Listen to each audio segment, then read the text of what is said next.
Welcome to the Gritcast, where we get into the nitty-gritty of all things hockey. From the East to the West Coast. Here are your hosts, Matt Pierce, Nikosh Ganguly, and Darius Dominguez. Ladies and gentlemen, folks, people of all ages, welcome back to episode 10 of the Gritcast. It's been a little bit of a break for us. Matt was dealing with some stuff last week. We were all dealing with some stuff. But you know, we're back after a little 2 week break here. Obviously, when you miss 2 weeks of stuff, there's going to be a lot of news. But obviously, we can't cover it all because then it would be old. But quickly, we want to talk about the whole Mitchell Miller, because you know that guy's been a very hot topic over the past week and a half, I'd say. But it seems like that is kind of wrapped up now. But I think every show that you've listened to, every tweet you've seen, hopefully shares the same opinion that it was a poor decision, to say the least. Makes the Bruins management look pretty bad for no reason. The Bruins were on quite a hot streak. I remember they announced the signing, and then the Bruins like the Leafs played good last Saturday or that Saturday game, but the Bruins also just looked especially bad, I felt like. But I'm just curious. Actually, I'm not too curious because I know what you guys are going to say. But Darius, thoughts? It's a terrible signing, top down. Like, why would you ever do that? We're beating a dead horse at this point, but like, it makes the management look awful. It makes the players look bad, which I think is why a lot of the players, especially like Bergeron, were pissed. And it makes the whole organization look bad. They're an organization that, you know, like Bergeron was talking about, they have, you know, certain standards they like to hold everyone to, and they have a certain culture. And obviously this guy does not, it's obvious that this guy does not hold up to the same culture and the same principles and morals. So awful signing. It was so apparent that he has not put in the work at all to, like, you know, re-enter the good books, I guess, or good graces of anyone. Like, it was so obvious that he had no remorse for what he did. So, yeah, I'm beating a dead horse at this point. It just made everyone look awful. And they still have to pay out his contract, which I think is the worst part, because he still wins at the end of the day. He's getting paid, right? So, awful signing. Matt? Yeah, I'm just curious as to why Don Sweeney and Cam Neely still have jobs after doing something like that. You know, they tried to say, oh, we thought he changed, but he didn't, and they swept it under the rug, or trying to anyways. So I don't know why they're still in a position of power in Boston. Yeah. I feel like they knew, though, no? Like, don't you kind of do... Well, you feel like they would know, and I'm kind of thinking, because they said that other teams had inquired, so they thought they could, you know, beat everybody else to the punch and sign him, and they learned their lesson. Yeah. Nothing else I can really add. Most definitely did learn their lesson. There's a lot of also like peripheral stuff that came out from this. You had a lot of stuff about it, like the agent involved, and then the league involved. One thing I do want to say before we wrap this, because I think everyone listening has heard a lot, and it's good to, you know, get all the information about this. You know, we should never be in a place of position where we don't talk about stuff like this, obviously. But I just want to say, one thing when I knew this was very bad is when Gary Bettman condemned their decision. And like, that guy basically lets everything slide. So, when that happens, it's not the move. So I think like for like that point, Gary Bettman will let a lot of like business stuff slide, but this is like a basic human thing, like rights and all that. Like this is crossing the line. Definitely. Like, this has nothing to do with money. This is just like a moral code thing. Yeah, it's just like, why? Yeah, like this is dumb. This is dumb, so why? So yeah. Yeah, for sure. But a little bit of a switch here. But yeah, just let's hope this kid doesn't get signed again. And I think any human can agree that second chances are to be deserved of most people. But unless you're an idiot. Yeah, sure. Unless you don't actually deserve it. You haven't put in the work. Because hopefully, we don't have to talk about Mitchell Miller ever again. Which would be would be pretty cool. Because I feel bad for everyone involved. Except for the Bruins and him.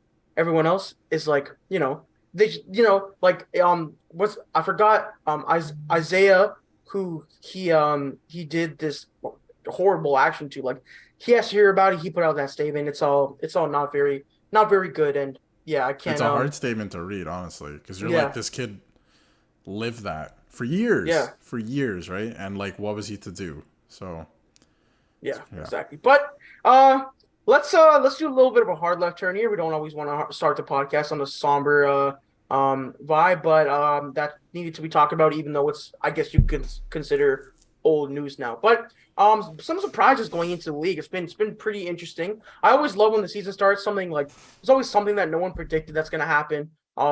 Seattle Kraken are sitting third in the Pacific. They made some good moves in the offseason, I thought. Bringing in Andre Burakovsky, he's been very good for them.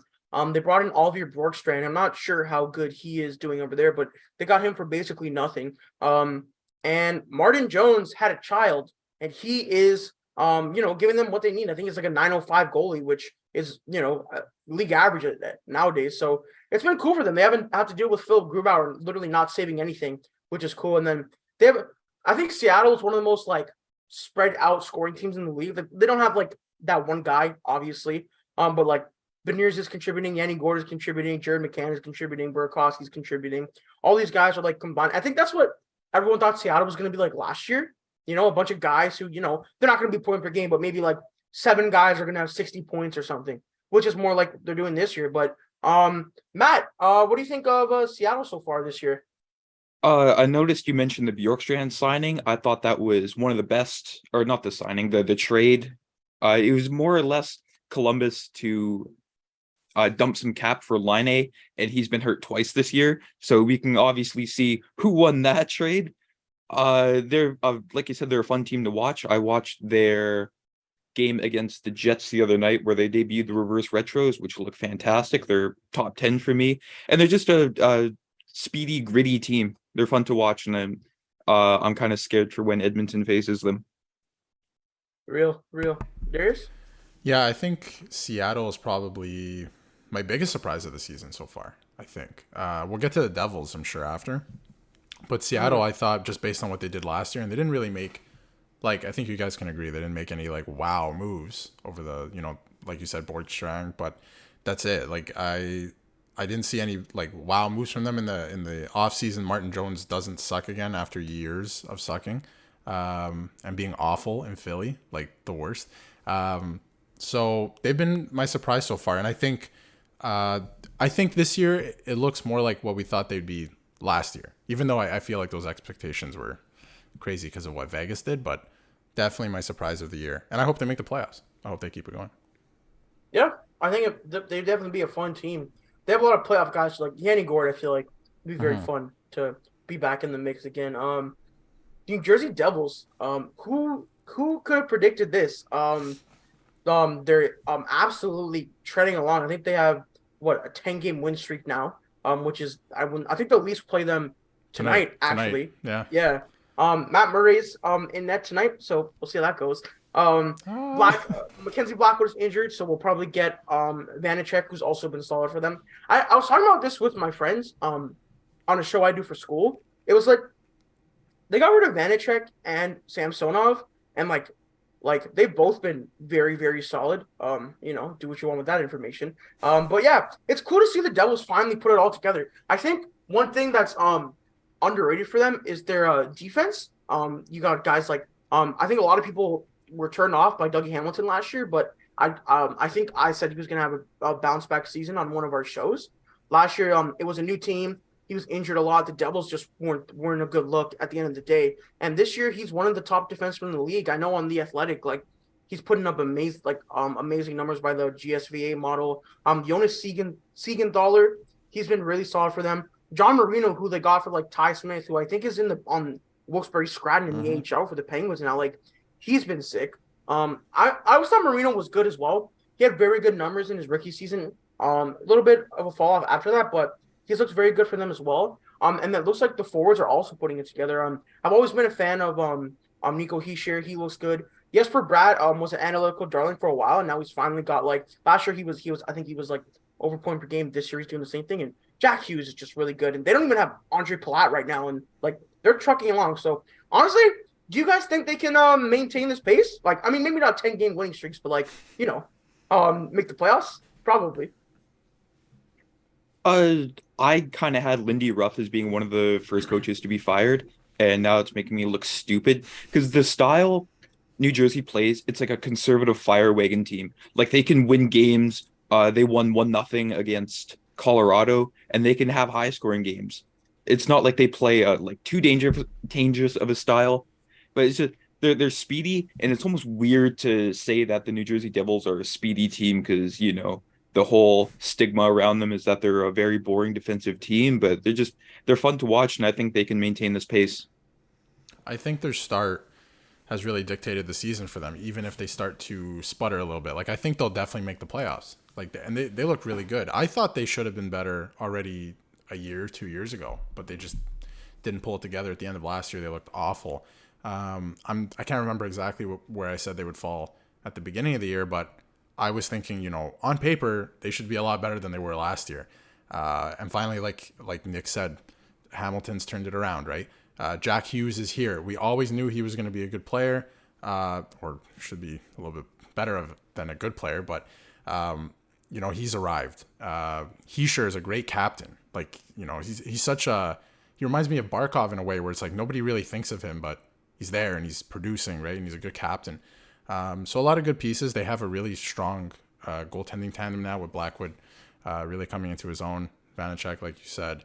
And they made some good moves. They moved some, strengths out for some of their weaknesses last year, and they have a pretty solid team. They're probably not going to put together another 10-game win streak. Who knows against the Leafs tonight, because the Leafs actually look decent now. But they're going to make the playoffs for sure. They look good. Yeah. Honestly, I like the Devils forward group. They're actually so exciting. They have what's this guy's name? Is it Zetterlund? The guy who came up and Fabian Zetterlund. Yeah, like he's been good for. They also they have a bunch of guys, man. Like Igor Sharangovich. That's a player. You know what I mean? So also, they have might I add, they have a fourth line that has a purpose. Like, I know I watched them in junior, but Nathan Bastian, like a guy like that, like he knows. That guy's a fourth liner. Yeah, but he knows right? His job. That's the thing. Like their fourth line knows what they're there to do, and it's fun to watch because it just makes the team that much better. You know what I mean? Because you have teams where with the Leafs, for example, they have no idea what the hell their third and fourth line is. But with the Devils, you're like, this is a team. Everyone knows their role. Like it's fun to watch, right? They're a fun team. They bought into Lindy Ruff's system. Yes. Yeah. Who is, I think, a good coach, but it looked like he lost the room at one point. It's cool they were chanting sorry Lindy after chanting Fireland. It's pretty interesting. I think honestly the thing about the Devils is they're good. They're very good, and the vibes are really awesome around that team right now. Like the fan base is, with Lindy, a bunch of the guys are playing. They have some injuries, but just add them to their defensive core. Like I said, Marino, Siegenthaler, and Hamilton. I didn't even say Damon Severson was also very good. Yep. And then they have who did they pick? Was it Juracek or Nemec? I always get them confused. Nemec. Yeah. And they have Nemec coming up. Like they're gonna they're exciting, man. I think they're gonna. Yeah, Juracek went to Columbus. I want to say. Yeah. And I think sorry. All their guys are locked up. You know what I mean? Except for Jesper Bratt, which they need to figure out. But Hughes is 8 years. Heischer's 8 years. Hamilton was 7 years. So they're good for the most part. And I think a lot of people forget, too, that, they made the playoffs that 1 year that they had Hall, but they did nothing. They won one game at home. But it's been 10 years at this point that they've been garbage since they went to the Stanley Cup final against LA. So they finally arrived again, after rebuilding, being garbage. It looks like they finally arrived. Everyone was expecting them to be good a few years ago, but it looks like they're here now. Yeah. Now let's get on to the Devils' opponent tonight. The Toronto Maple Leafs. Boom. Very very up and down season so far, I'd say. I had to write an article for my class where I talked about the Leafs' slow start and I literally attributed to just Matthews not scoring because that guy was basically a goal a game when he wasn't injured last year, which is insane. And now he's scoring and they're winning more. It's amazing. When your best players score goals, you win more, right? I also I discussed how like Marner's assist rates are down, his point rates are down, even strength especially. But like Marner, I think he's on a 10-game point streak right now, which is very nice. And yeah, it's good to see people turning around. I was never like, ooh, the sky is falling in Leafland, because like I don't know, people do that after every goddamn week. It's crazy.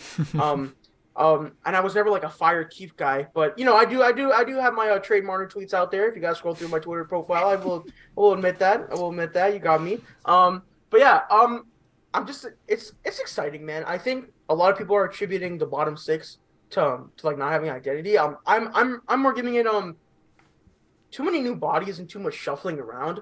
Last year they had Andre Kasha, Ilya Mikheyev, they had Colin Blackwell, which is already 3 guys that are gone. Now they have like Malgin, Yarncroc, Ashton Reese, Pontus Holmberg is getting in there now. Robertson pretty good. Robertson is not playing for some reason. I don't know what's going on there. Send that guy to the AHL. But I don't really have too much to say about the Leafs right now. I just think we're in an okay spot. Darius, I don't know how you're feeling about them. They'll be fine. I said it like podcasts ago when they were in the middle of the shitstorm that people were saying they lost like 4 games. Ooh, but like.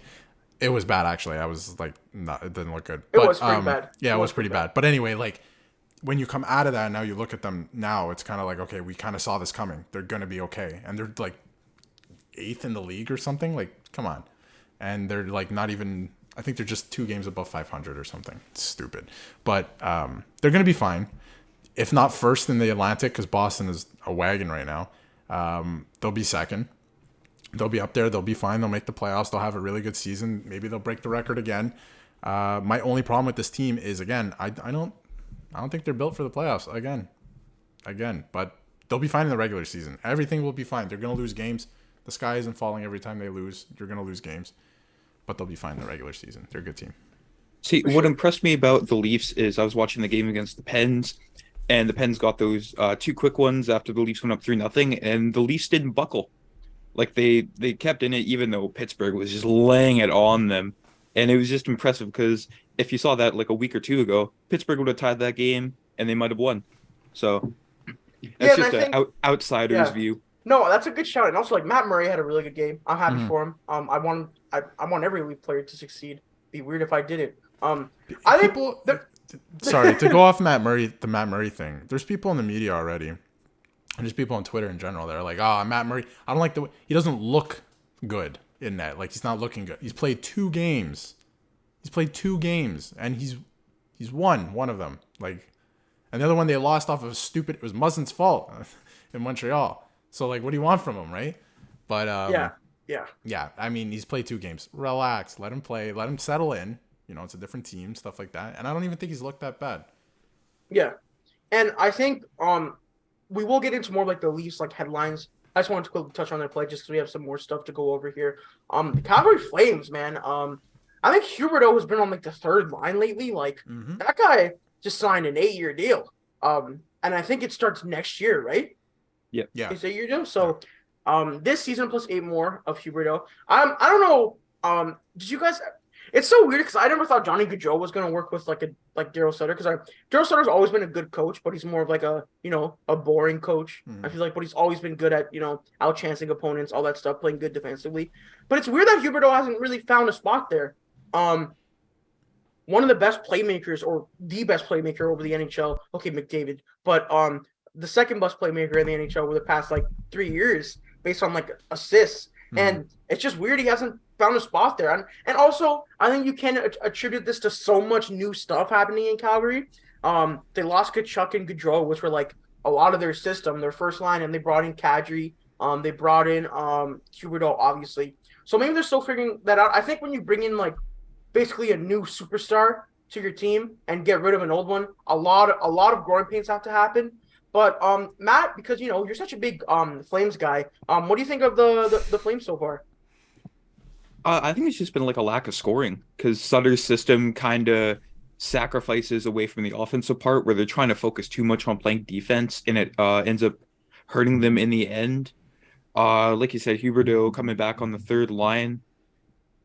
I don't want to say it's a message being sent to Sutter that he's got to work his way back up. I think he's trying him in different spots and seeing what's working.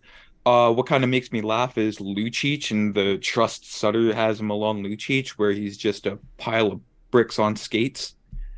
Other than that, I think they'll rebound as much as I hate to say it, because they're a team built for the playoffs, unlike the Leafs, and so they'll sort of realize, hey, we're kind of, getting into the midst of the season, and they'll start to wake up some more. Hopefully. On that Or point, not I hopefully for you. cannot believe that Lucic is still in the league. Like, he does nothing. But anyway, Huberdeau did just come back from injury too, I believe. So that might be Yes. why he's on the third line. Maybe kind of easing back into it. Maybe Sutter likes the way the top two lines are going. Weren't they running like Adam Ruzicka? Oh, Ruzicka? Ruzicka, Yeah. Toffoli and Kadri or something, and it was like Ruzicka's had like It was on the power play. a very good few games. So Yeah. I don't know. I was actually watching their game against, I think it was the Jets on Saturday night, and Ruzicka scored. He for sure had one. He might have had two. But when you're hot, you're hot. So if Huberdeau just came back from injury and he's not performing, you're going to be on the third line. But I wouldn't be too worried. Like, he'll find it. You don't set an assist record last year and then forget how to play hockey the next year. It's a new city, new system, new coach, all this stuff. So he'll find it, I'm sure. It's a lot to change up, and I feel like the way he plays, I feel like Matthew Tkachuk could just go play anywhere and he'd be good the way he plays. Yeah, so, the way he plays. Yeah. Huberdeau more has to go through an adjustment period the way he the way he plays stylistically. But the Buffalo Sabres, on the other hand, as per usual in October, we're all hyping them up. They all looked good. Tage Thompson still looks good. People were saying Craig Anderson and Eric Comrie, they're out here. They're gonna win the Jennings. But obviously that's not gonna happen. And now they are. I think they are back to 6-7 or 7-6, something like that. Mm-hmm. I don't know what people expected from the Sabres. I knew they were gonna be bad. Their roster isn't that great. Darlene and Power are cool. Tage Thompson is cool. They have a lot of cool guys. Alex Tuck, Dylan Cousins. But I don't know. I feel like people are way more. It's just funny. I think it's just funny. Every year they do good in October. There was a tweet that showed their record in October and then after, literally right after. I don't know who tweeted that. It was 4 seasons in a row. It was so funny. But yeah, man. Sabres, go get another good draft pick. I think your time is coming soon. I hope. Actually, I don't hope because you're in my division. But I think a lot of people, there's just no expectation now. Without Eichel. Because there's no superstars, so a lot of people are just whatever. Still, they're not going to make the playoffs, but if they look good and take steps, then at least you can look towards the future. Okay, we have a core here. Yeah, they're young cores among one of the best in the league, because you got Jack Quinn, Darlene, Power, Paterka. Defensively, they should be good for a while. Actually, they should be good. Krebs, they have Devin Levi, and they also have Ukko-Pekka Luukkonen. Yeah. Who did they just draft? Do you guys know? That's a great power. I was gonna say Owen Power, but I'll find out for you. Keep going. But yeah, they have a lot of. I'm struggling to remember who they drafted. I have no idea. A lot of good guys down there. It's gonna Matthew be Savoy. Oh, okay, that's good. Okay. From the yeah. That's a good player. That's a good player. So yeah, they have a lot of cool guys. And it'll be good. I'm a big fan of JJ Paterka. He's a cool guy. Yeah. I liked him in the World Juniors when remember when Team Germany was literally just him and Stutzla, and they just racked up so many points. It was so funny. Yeah, speaking of the World Juniors, because I remember, it was the bubble tournament, and Jack Quinn kept getting these big time minutes that I didn't understand why. And then I watched him play. He was with Rochester, and it's wow, he's gotten a lot better. So he was not very great in that World Juniors tournament. Yeah, he was not. It's interesting to see, how much development can help you. But I also couldn't believe Buffalo picked Jack Quinn over Marco Rossi. I was absolutely appalled at that pick. But yeah, Marco Rossi is also a very sad story, but it's a little bit different. But he's making his way back now. Yeah, he's making his way back. He's but playing. Yeah. But yeah. But at the time, people would have been like last year, they would have been whatever. But yeah. I thought Marco Rossi was sick when he played. Oh no, he's a good player. Yeah, he's a good player. But yeah, and then last but not least, the Boston Bruins. We talked about their terrible executive decisions. Let's get into their on ice play, which has been very, very good. This guy Nick Foligno actually looks like an NHL player again, which is good to see. Kinda. But yeah, it's a lot of line mixing. I think I was looking at just because whenever I'm bored, I just scroll through like stats of players. David Pastrnak hasn't had his best season advanced stats wise, but like it's also very good. But when you don't play on Bergeron's line, I feel like you're bound to dip a little bit. I feel like you could put any guy on Bergeron's line and they put up positive results. Do you guys think the Bruins have any chance of slowing down? Linus Ullmark is still like absolutely insane. So what do you guys think of the Bruins so far? Go ahead, Matt. They won't regress, and it's getting annoying because I thought they would be awful at the start of the year with no Marchand and McAvoy, and even without them, they were racking up wins, and they're back, and they're continuing to rack up wins. Allmark's been fantastic. I don't know how long Swayman is still out for, but you could throw anybody in net in Boston, and they'd still win. That's how good they are at this point of the season. Probably not a Jonas Johansson, but I don't know. No, they're hot out of the gate though, and I don't know if they'll probably like not even out, but they're gonna start losing some games here and there.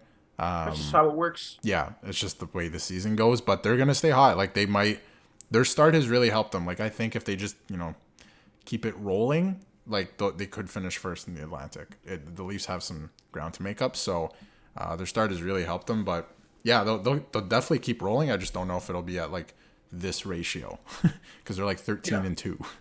Yeah. Now for our next segment, we'll get into some potential moves. We're getting into the point where teams might start making trades because teams kind of know where they are or what they'll be throughout the season. Erik Karlsson, apparently, they're listening to offers. Obviously, you friggin' should. That guy has 4 years left at $11 million. It's one of the, I think, the third highest paid contract in the league or something. Yeah.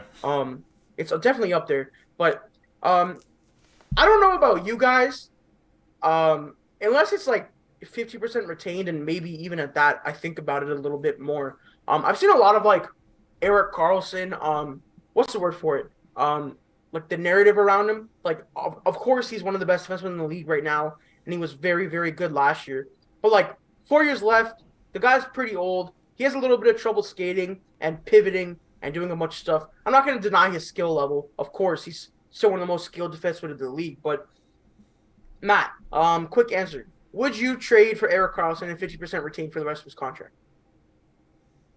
Yes. Yes. Okay. Yes. It's just the only question mark there is just his injury history and if he can manage to stay healthy. Other than that, if you take that away, yes, I'd take Erik Karlsson. On what team though? On what team though was my question. No, because I mean like your team. Like if you're a team, okay. I mean, yeah, but it depends what my needs are, right? If you're looking at a team that doesn't have hold on. Let me reword this. Matt, you're the Oilers. Darius, you're the Leafs. Okay. You guys both need defensemen. Yeah. Matt, does your answer not change? No. Okay. Mine would be no, that I don't trade for him. If I'm the You wouldn't Leafs. trade for him. Yeah. But if I was a different team going for it, then yeah, maybe. Yeah.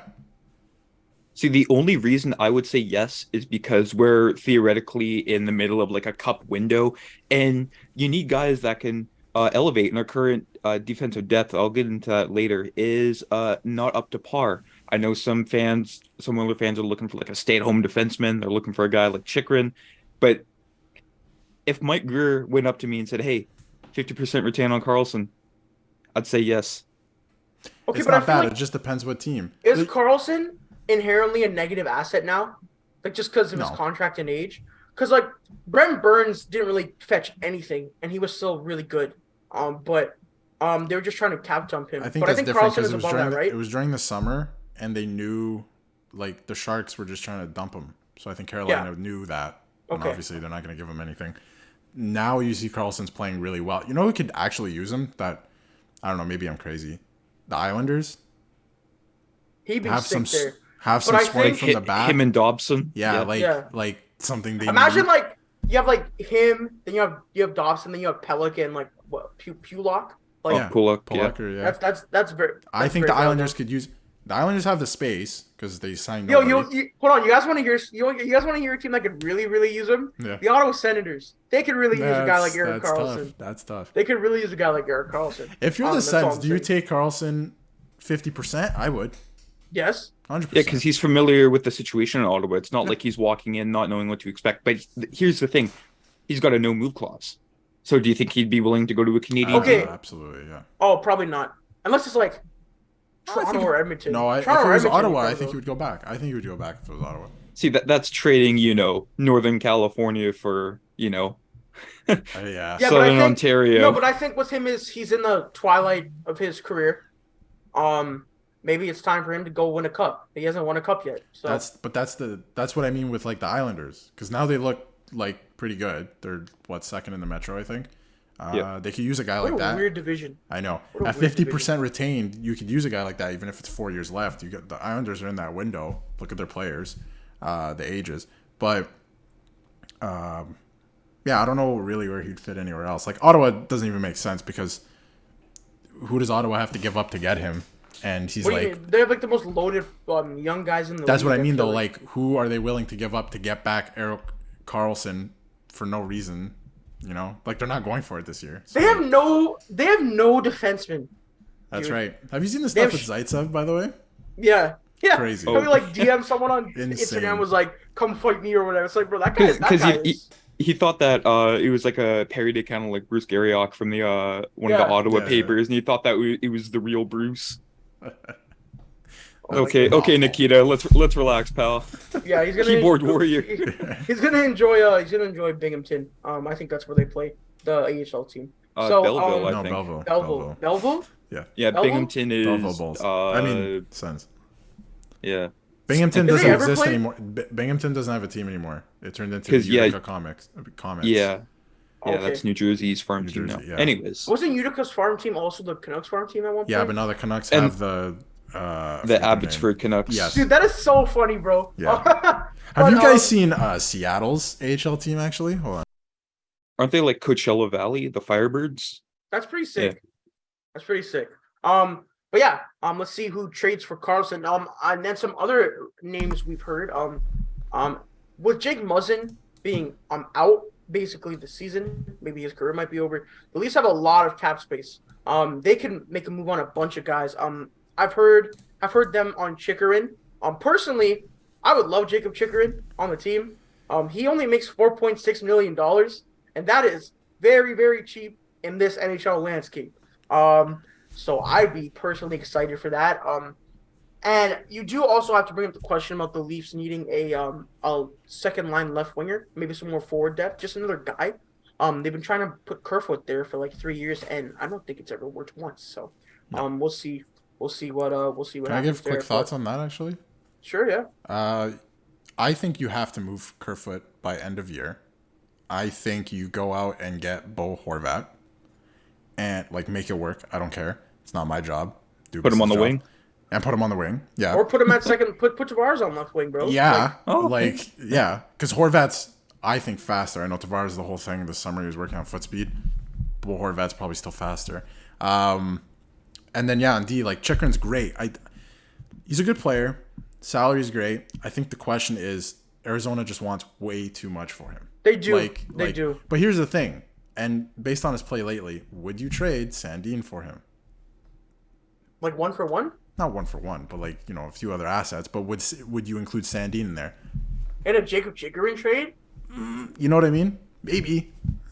Okay, last year I might have not thought about it the way Sandin has played, but like this year the way he's played, I would actually give that a lot of thought. But I'm a big Sandin believer. I think he'll find his game. Last 2-ish years, he's been very good. Yeah, so yeah. I don't know. He showed a lot of like promise, but I feel like this year he's making a lot of like mistakes that are kind of like basic things. It's not inexperience. It's like, why would you throw the puck up the middle like that? To Sidney Crosby. To Sidney Crosby, for example. He did that 3 times in the last week, by the way.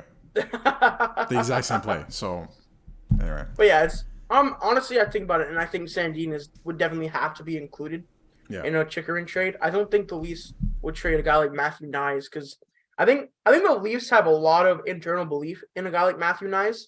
I think they think that guy's going to be someone to play for them. But we'll see what happens. With that, Definitely don't trade Matthew Nyes. Definitely don't. I would trade Robertson before I traded Matthew Nyes. Yeah, because they're not even playing him. No. But Chikrin's only 24. Just Yeah, to exactly. yeah, Exactly. so like That's what I'm saying.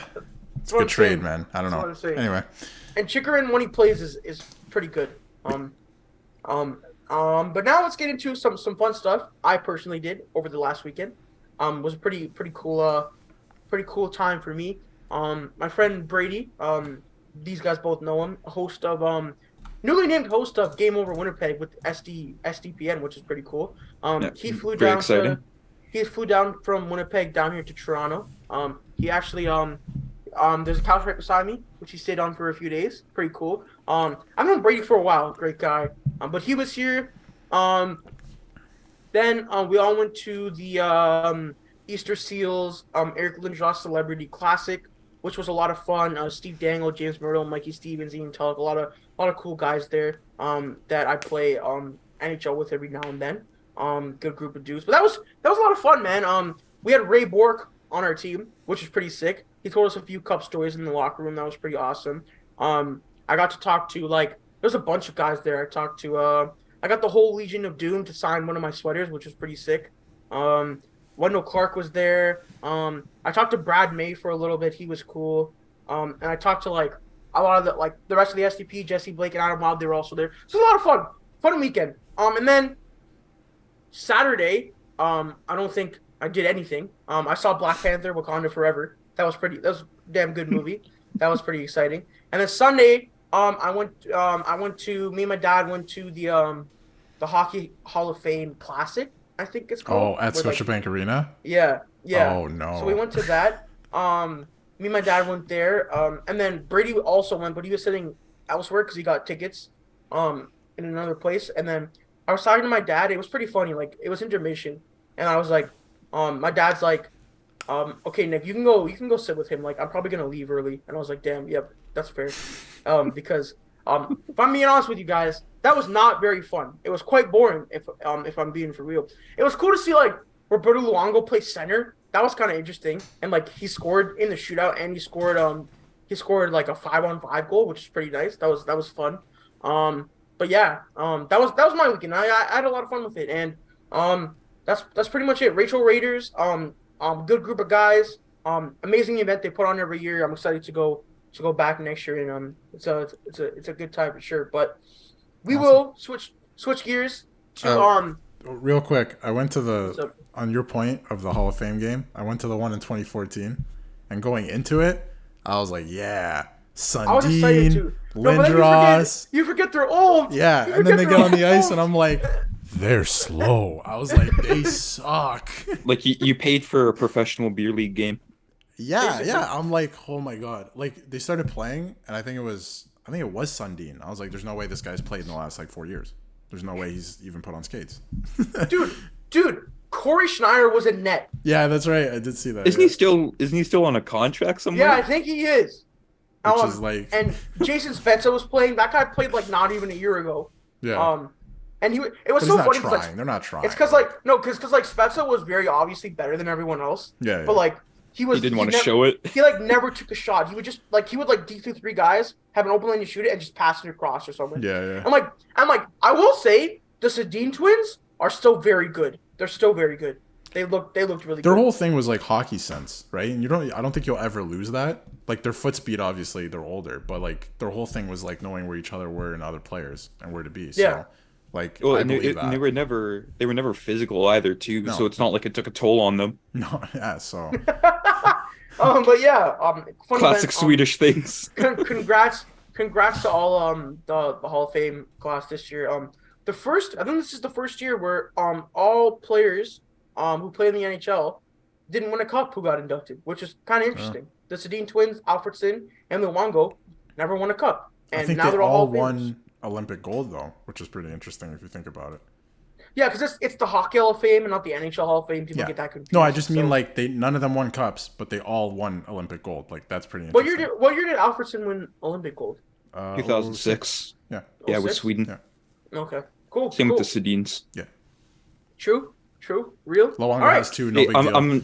But before we get into another topic, I'm just gonna say, right now, it is still a crime that Alexander McGillney is still not in the Hall of Fame. Yes. He's one of the that. If you look at the list of what is that, like leading scorers or whatever. All of them are Hall of Fame, and then there's like McGillney right in the mix, and he's not. It's crazy.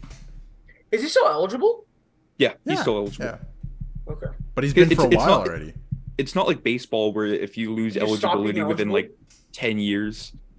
Yeah, you can be I think inducted like years after. There's been the Baseball Hall of Fame is a crime, but again, that's another topic, and that's the wrong place to discuss it. So Matt, let me let you take the floor a little bit here. I'll set you up. Yes, sir. So Evander Kane, just got injured, brutal injury. Yep. Say what you want about him as a dude. He's still a very good player. It's a big loss to the Oilers' offense. He was out at least 3 months. The Oilers have been a little bit on a skid lately. Jack Campbell, not the greatest. They called up Clint Costin, who's still young, might be good. Who knows? But TC Enmark, a dude that plays hockey for sure, definitely does that. What do you got, Matt? What do you think of the Oilers? On the video podcast, you can see the Oiler fans wearing paper bags, and that's where I'm at currently. Despite beating Florida and Tampa Bay on the recent road trip, we're sort of getting into a little bit of a skid, and it's just very inconsistent the way the Oilers have been playing. Sloppy starts, the lack of depth scoring. I think I tweeted the other day where it's like it's great seeing McDavid do his thing, but at a certain point you want to see the others sort of step up, because Puljujarvi still hasn't scored. Yamamoto's been hurt, but you haven't seen him do much. Who's another name I'm trying to think of here? I think that was the main two. Dylan Holloway still hasn't scored his first NHL goal, but he's played less than 20 games. You can sort of cut him some slack. But regarding Kane, losing him for a minimum of 3 months kind of hurts, because he was doing very well with Draisaitl and Hyman on the second line. It was the skate injury where Maroon sort of, not going to say sliced him. It'd be nice to see. That's happened to Mikheyev too, I think. It was the same kind of injury. Yeah, but it'd be nice to sort of see the league mandate like the protective sleeves, because I know on gloves you can get longer cuffs, and some players had the longer protective sleeves. So to sort of see that come into play would be a lot better. It might be more restrictive to the players, but I mean, you want to go for safety over comfortability. That's even a word. And to address the elephant in the room, Jack Campbell sucks. Like, no, really, he sucks. It's such a night and day difference between watching him start and watching Stuart Skinner start, because I can go into a game where Skinner is starting. It's like, okay, I can breathe tonight. Whereas Campbell's in net, and you're expecting like one of the first 3-4 shots to go in. It's getting sad at this point. Honestly, he was tiring. I think it just goes to show people. Like, the stats didn't lie last year. Campbell, statistically, was not a very good goalie. And the Leafs won despite that. And then now you throw him on the Oilers, and people are finding out, holy shit, Jack Campbell is not exactly a great goalie. And the Oilers, like, their defense is not necessarily... Oh, they're bleeding chances. Yeah. It's sad to watch. I think... Put some respect on Mike Smith's name, first of all. Not just Mike Smith. But put some respect. I'm going to eat my words on Duncan Keith's name. I'm going to say it right now, because it's almost that veteran presence on the blue line. Okay, Keith wasn't the quickest guy, but he sort of provided that mentorship to the rest of the Oilers, and without him this year, there's not really anybody. I mean, you got Tyson Barrie, but who really wants to listen to his words in the locker room? Guy can't play defense. Shoot it into shin pads from the blue line. Into shin pads. But yeah, going back to the defense, it's just bleeding chances all over the place. And I don't know if they're expecting Campbell to steal games, but when you're allowing more than 40 shots every night, you can't expect a guy like Campbell to steal games. He's more of a let him breathe, and he'll make a few saves. But that Carolina game just put the nail in the coffin for me regarding Campbell. Dude, his giveaway at the end was so funny, bro.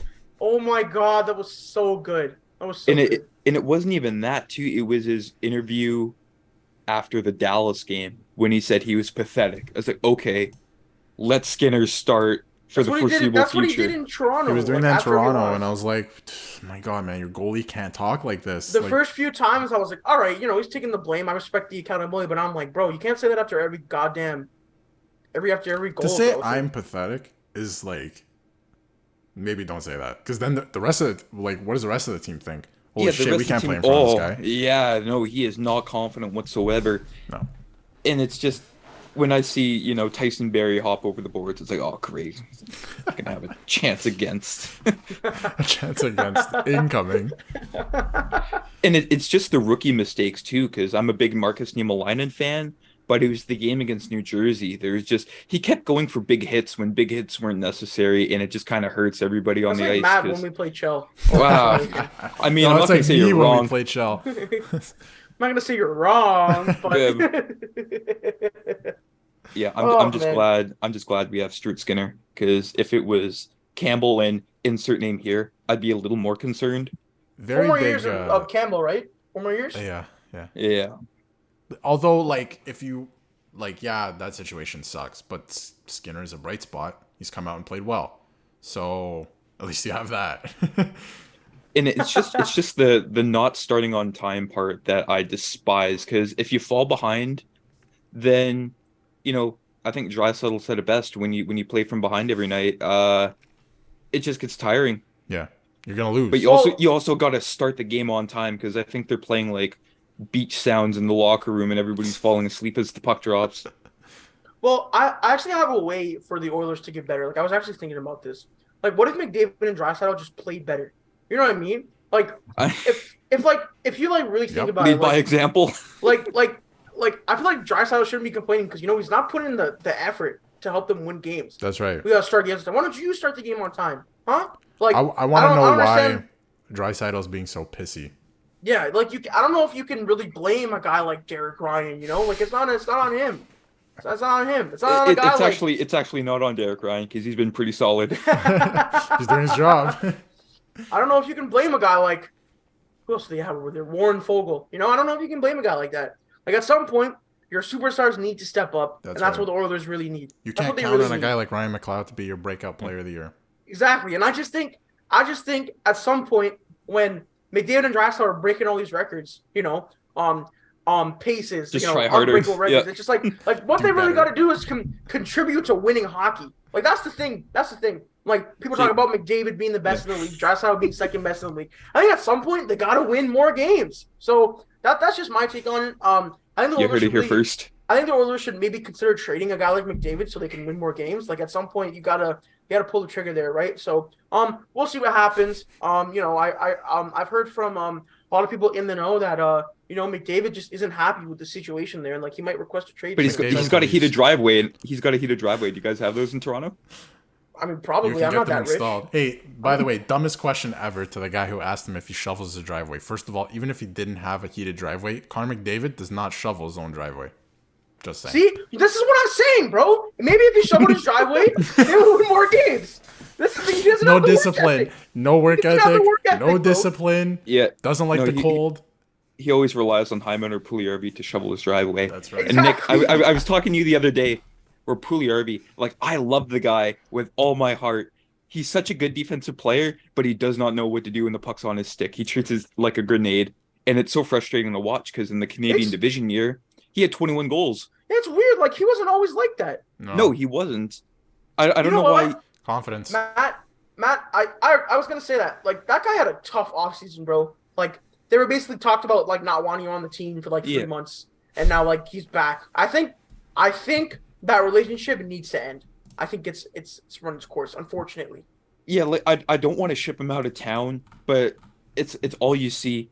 Like in the Twitter comments after the games, like trade Puljujärvi, he doesn't do anything, and I don't know. It's just kind of a two-sided sword, if that's how the saying goes. Like I love the guy, but at some point you kind of need to see him in a brand new setting, and I can sort of relate this to the Jordan Eberle situation because I loved Eberle as a player.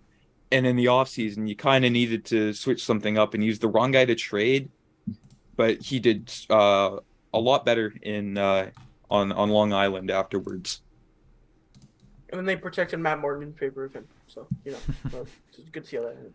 But that being said, I think we can get to our wrap question.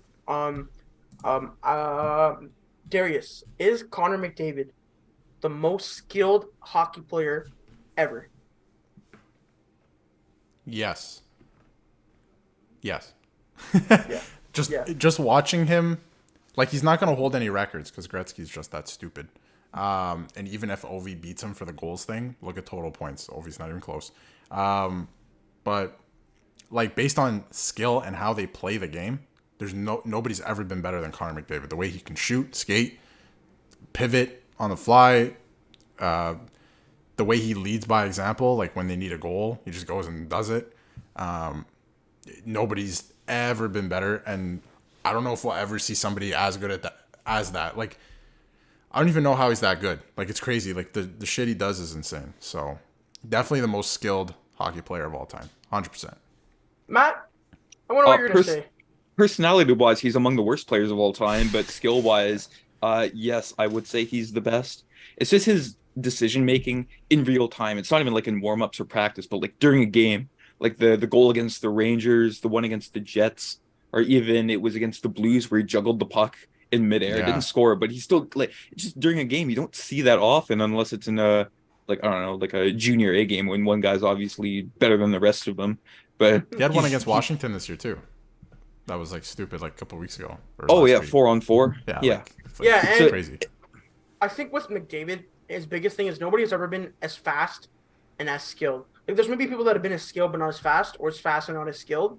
But nobody has ever been to move as fast as he is and have your hands move as fast as your skates do. Like, yes. I think that's like, that guy can deke at like unbelievable speeds and just, he's just smarter than you. You know what I mean? When he's playing. Like, I do think at some point, if he went and shoveled his driveway, like, it might impact the way he plays. But I think generally speaking, like, he probably is the most like skilled player of all time. But you gotta wonder if a guy like Wayne Gretzky ever shoveled his driveway. Like, maybe that's what makes him the best player to ever play the game. I think that's why. Yeah, that's the sole reason. Yeah. You gotta like, Walter taught Wayne to shovel his own driveway. That's right. Yeah. You have to shovel the backyard rink all the time. So there you go. You can't have a heated rink, So. Yeah, you gotta go. You gotta go to where the shovel is gonna be, not where it is. That's right. True. That's right. Yep. You miss 100% of the snow you don't shovel. So, that's right. Yes. So, is that a Michael Scott quote? But fellas, on that note, one cool anecdote I just saw on Twitter. I think I don't know. It's an NFL thing, but I just think it's funny. It's supposed to snow so much on Sunday in Buffalo that the Browns and the Bills are gonna play in Detroit. Whoa. Oh, that's happened before. When the Metrodome in Minnesota, the roof collapsed. Oh, that's right. Yeah, that's right. Yeah. Had to go play in Detroit. I remember that. Yeah. That's crazy. Yeah, so they're playing in a neutral location because there's too much snow, which is crazy. Ford Field. Let's go. Buffalo needs that new stadium. Let's go. A few years. Every football stadium should be a dome. Don't at me. It should have no, you're right. It should have like a retractable roof or something. So they need to get on that, and then maybe they should have like heated roofs as well, so like the snow. So you don't have to shovel it. Yeah. But on that note, fellas, I will say, give us a follow on all our individual Twitters. Everything is in the description. Give us 5 stars, or don't if you didn't like the show, but I prefer you did. You should give us 5 stars if you didn't like it. Come on, we don't want that. We love authenticity here, But yeah, subscribe to us on Apple Podcast. Follow us on Spotify, wherever you listen to us. Subscribe to the YouTube channel. Check out Darius's video on why NHL 23 is poo-poo. That's 70,000 views. Eventually, we'll get into that. Once I think we're finally out of phase 0, so maybe the game will start improving. So I think that being said, shout out Matt. Premium Zoom account. You know how it be. Shout out Darius, the producer and content, social media content creator for this show, and shout out me because I host the show, so you know how it goes. I'm currently recording this on my 2011 MacBook again because the Wi-Fi in my room is not very good, folks. But have a good day or night whenever you're listening to this. If you're driving while listening to this, always drive and travel safe. And with that being said, peace out, and hopefully we'll actually see you guys next week. Thanks for watching and listening to the Gritcast. For more content, visit our YouTube channel and check us out on Spotify and Apple Podcasts. Don't forget to follow the guys on social media at Matt_Mondays, at Nick LaFlame, and at Darius Dominguez.